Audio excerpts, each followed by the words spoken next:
Hello everyone, this is Jenny, your Vintage Soul Crafter here. Thanks so much for joining me this evening. Oh, you guys, this one just about killed me with the editing. This is my third, fourth, fifth attempt, I don't know, but this app was just doing me in. Jebed, this one is for you. This is the recipe book, and I thought I would share with you guys the signature, the first signature, and the process that I'm in with it. And right there, I am gluing in before I sew in one of those address, phone number cards that's in one of those doohickeys where you move the little dial up and down to the letter and then you hit the button and the thing pops open. I don't know what those are called, but that's from one of those. And so I liked that for a pocket. It has a little tab on there, and right now I am tearing this fabric that has little acorns on it that, guess what, I found at the Goodwill store. Oh, surprise, right?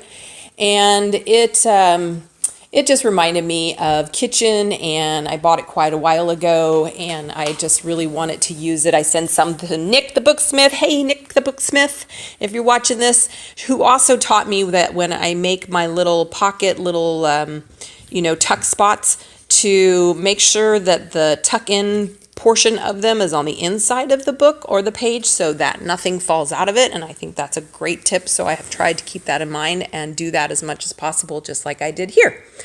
So yeah, most of the time when I do any kind of sewing element, I'm still not an accomplished seamstress by any stretch of the imagination.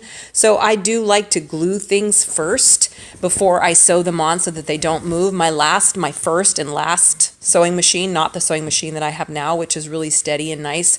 The other one was like sewing on a railroad track with a train coming towards me. So anyway, I got into the habit of doing that little bit of gluing first before I sew, and as long as the glue is dry, unlike with washi tape, as long as the glue is dry, it does not gum up your needle. And now I am putting one of those lovely kind of slightly aged with a pretty brownish patina manila index cards, or I just did that anyway, to give it a little tab and another little tuck spot. And I cut the corner of that because the corners always kind of bend and poke you when you try to tuck stuff into them after a period of time. So I didn't want that to happen. So I do like those little corners to be rounded off, and that is what I did.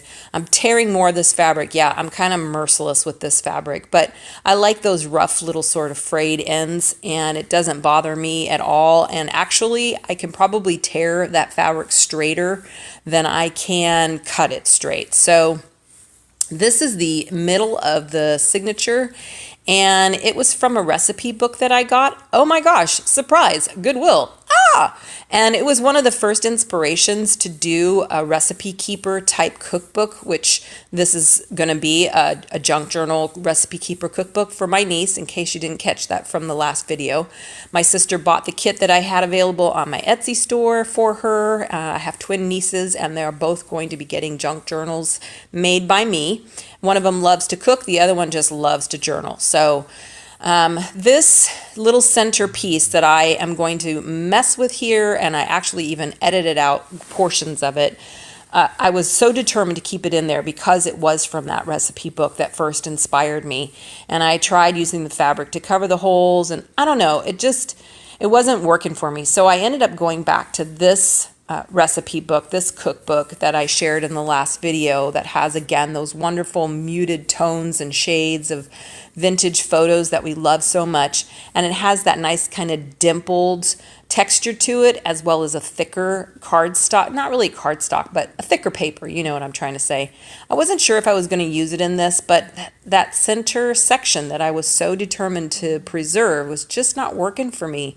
So you're going to see me fuss over this for quite a while here, which is part of the reason I sped this up. And that's just really kind of the process for me as I work through these junk journals or videos, or really anything that I'm creating. I get to these moments where I think I have to do this. I have to make it work. How can I make it work? And I just work through it and work through it and work through it. Eventually, you're going to see I just decide, chuck it, man. It's just not happening. And it was too white. It wasn't tea stained. It wasn't coffee dyed or any of that kind of stuff.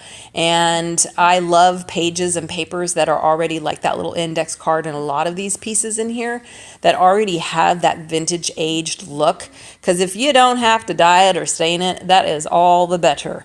And yeah, you're just seeing me still continue to muss and fuss with this. I go off and try to cut something down, and eventually, like I said, I just decided the heck with that. It's not working. So I pull out this baby album. Oh, shocker, from Goodwill. And I bought it specifically for the pages that are in it. I started to throw away that little tassel and rope, and then I realized, oh my, what am I doing? What am I thinking? That could be useful somewhere, somehow, to repurpose and reuse. So I'm showing you the first page that can be useful in a baby journal.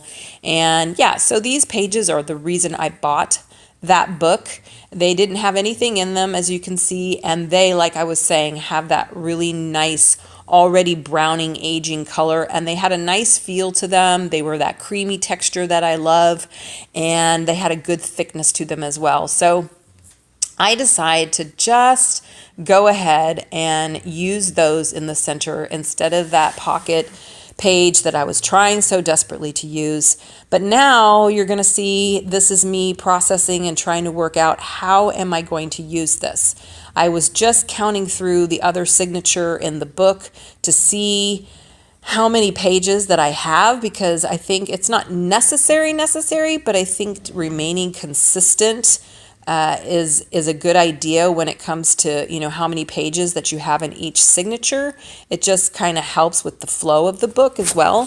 Certainly your signatures don't all have to be the same, but I have found in my albeit limited experience that having some consistencies, things that tie it in together, can be really helpful with the cohesiveness of the book. So there I am. I cut one of those pages out of that baby album, and now I am trying to decide, do I want to cover these images? Do I have too many images in here? What do I want to do? Where am I going to go with this?